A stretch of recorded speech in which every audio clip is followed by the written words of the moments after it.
I don't like my company, I don't want to go to work. How often do we hear people say this every week? A couple of years ago, I was working in a company where people were just like that on a daily basis. And even though I was motivated and engaged to work with the company with time, because of the environment I was working in, my motivation just went down with time. Yet the same company in the recruitment process sold itself as this perfect match for me. And only after some time I've realized that it just wasn't the right fit for me. So it was an inspiration for me that eventually led me to setting up my own company called Macawly. Today it's a TechHR solution that helps businesses to increase performance by aligning core values and motivations of the workforce and creating this culture fit across the company. So after I left my previous company, I joined the University of Manchester and conducted research around culture. And I found two interesting facts. So the first one was that a lot of people fail at their jobs. I wasn't the only one. In the UK, 46% of new hires fail at their jobs. And then the second interesting fact that I found, that wasn't only exclusive to the recruitment industry. If you look at mergers and acquisitions, 83% of them fail to deliver the expected results. When you look at change programs across industries, you find that 70% of them under-deliver.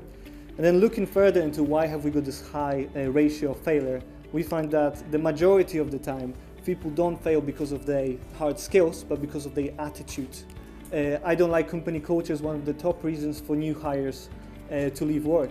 And that shows that we're capable of making decisions based on hard evidence, hard skills, experience, or financial models, because there's enough tools to support our decision making. But when it comes to creating this bespoke culture fit, we can't really say that this group of people is right for the job because they're motivated by those values that fit within our environment.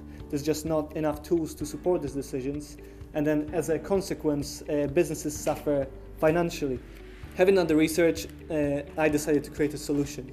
It's a research-based, robust software that helps businesses to increase motivation of employees, avoid bad hires in the recruitment process, save time in a very complex culture assessment, and then at the end of the day create this win-win situation where employees are happy at their jobs and employers got more productive workforce. So the product is research-based, is based on my research from the university. We send it to company employees, and based on their responses we create unique culture maps that then we can later use for individuals or for organizations. And we can use them to add value to different business activities across companies. So the first business activity is managing culture and change. It's a very complex process and can go wrong at any point.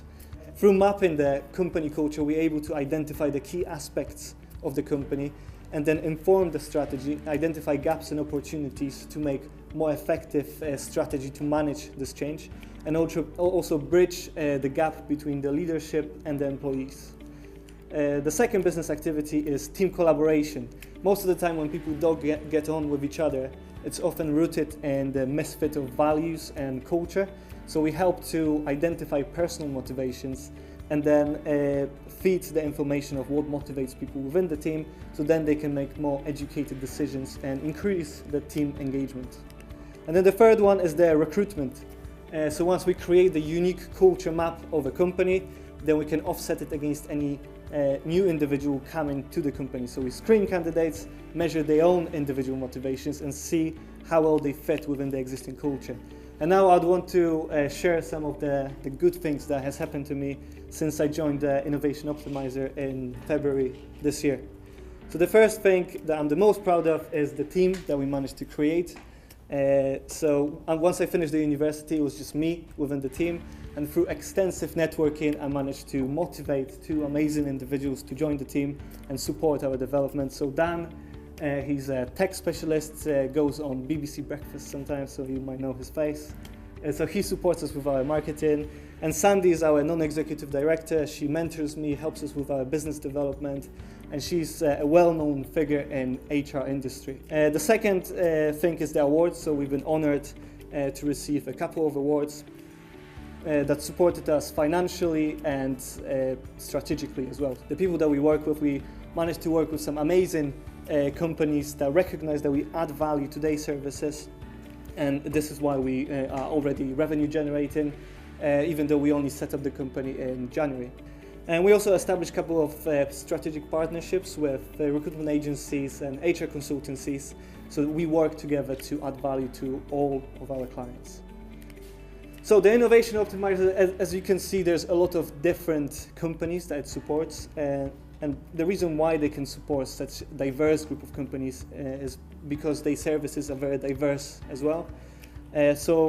First they support you with the financial support, so that really helped us to finalize our MVP process to create our product. They're also very helpful with other business activities like legal or accountancy, or just strategic advice into how to develop your business. For me personally, the most valuable thing was the personal interactions with Ellie and Laura and Rich, if Rich is around here somewhere. So I think, so in the initial pitch when I applied for the Innovation Optimiser, it was Rich who suggested that rather than just focusing on the recruitment, we should focus on the culture assessment as well. And today it's one of our core offering. So definitely without Innovation Optimiser, we wouldn't be where we are today. So our next steps, so they gravitate really around two key areas. The first one is more work. So we like to work with more clients, create more case studies. So if you know any of the companies that could benefit from our services, please grab me after the presentation. I'm happy to have a chat. And then the second key area is the investment.